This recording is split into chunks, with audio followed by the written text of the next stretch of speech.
আসসালামু আলাইকুম রহমতুল্লাহি ওয়া বারাকাতুহু। আপনি শয়তানের ধোকায় পড়ে চুরি করে ফেলেছেন। আপনি বুঝতে পেরেছেন যে আমি যে চুরি করেছি এটা ভুল হয়েছে, কিন্তু লজ্জায় বশত, শরমের বশত আপনি মালটা ফেরতও দিতে পারছেন না, আবার বলতেও পারছেন না, বা এমন পরিস্থিতি সৃষ্টি হয়ে গেছে যদি বলেন তাহলে আপনার বিপদ হতে পারে। তো এই মুহূর্তে যদি কেউ চাল পোড়া খাওয়াতে চায়, তাহলে আপনি কিভাবে এই চাল পোড়া থেকে বাঁচবেন ইনশাল্লাহ আসুন সে ব্যাপারে কিছু কথা বলি। চাল পোড়া খাওয়ালে কি কি ক্ষতি হতে পারে এটি আগে তুলে ধরি। এক নম্বর হচ্ছে, চাল পোড়া যদি কেউ খাওয়ায়, যদি কেউ খান, তাহলে তার গলা দিয়ে নাক দিয়ে রক্ত বের হতে পারে, অথবা জিহ্বা উল্টে যেতে পারে, আরও অনেক ধরনের সমস্যা হয়।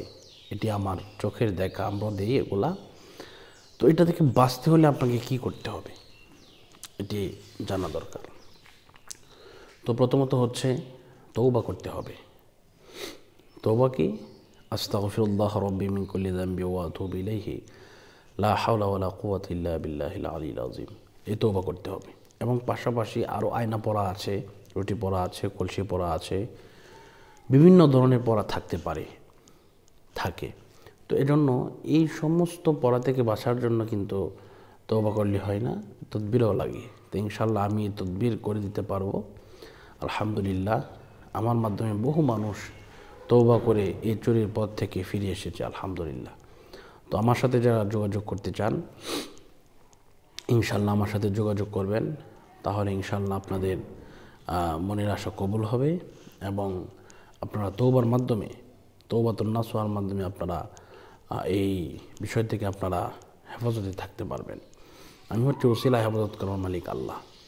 তো যারা আমার সাথে যোগাযোগ করতে চান তারা অবশ্যই আমার এই নাম্বারে যোগাযোগ করবেন, 016-430-63744। আমি আবারও বলছি, 016-430-63744। এইভাবে আপনারা যোগাযোগ করবেন এই নাম্বারগুলোতে। দেখবেন ইনশাআল্লাহ আল্লাহ পাক রব্বুল আলামিন মনের আশা কবুল করবেন, মঞ্জুর করবেন, এবং ইনশাআল্লাহ আপনারা অবশ্যই তওবা করবেন যে এমন কাজ আর করব না।